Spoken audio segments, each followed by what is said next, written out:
चौथा तीर वो था जिससे करबला की जंग खत्म हो गई। सुनेंगे वो कौन सा तीर था? ये उस्ताद शहीद मुर्तजा मुताहरी ने कहा कि आका ने जैसी तकबीरतुल इहराम करी, दुश्मन सिमटे और एक शकी ने आकर आगे बढ़कर पुष्ट से वार किया और आका हुसैन के सरे अक़दस पर गोश मारा।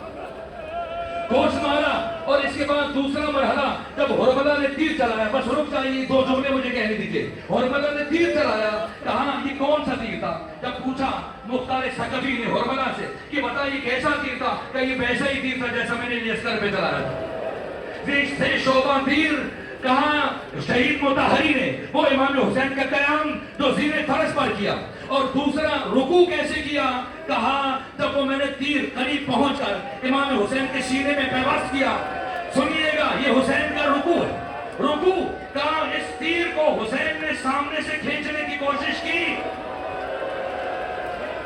लेकिन मैंने चूंकि तीर के दंदारों को सामने से मोड़ दिया था, इसलिए जब हुसैन ने तीर खींचना चाहा, हुसैन ने महसूस किया मेरा कलेजा साथ आएगा, इसलिए हुसैन ने सामने से तीर नहीं खींचा। तीर खींचने के लिए झुके। जब झुके हुसैन, ये हुसैन का रुकू था। सुन सकेंगे? एक जुमला पढ़ दूं। ये रुकू था और सजदा। जब झुके हुसैन, एक शकी ने घोष मारा, अभी शबीर सुलझना को लाया जाएगा। और अब हुसैन जमीन पर आए, लेकिन हुसैन को जीन से जमीन तक पहुंचने में बड़ी देर लग गई। बस आखिरी जुमला सुनिए, बाकी मसाले कल परसों अर्ज करूंगा। जहां तक हुसैन जैसी जमीन पर आए, घोड़ा इतना तेज दौड़ रहा था, उसे महसूस नहीं हुआ मेरा राकिब मेरी जीप से उतर चुका है। एक मरतबा कुछ आगे जाने के बाद इमाम का जुलझना पलटा और पलटने के बाद कोशिश की कि हुसैन किसी तरह से सवार हो सके, लेकिन जब सवार ना हो सके, फरमाया जाके बीवियों को बता दो। अब सुनिएगा, एक मरतबा इमाम के राकिब बाबा ने आगे बढ़कर अपनी पेशानी को हुसैन के खून से रंगीन किया। मातम हुसैन।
बात है।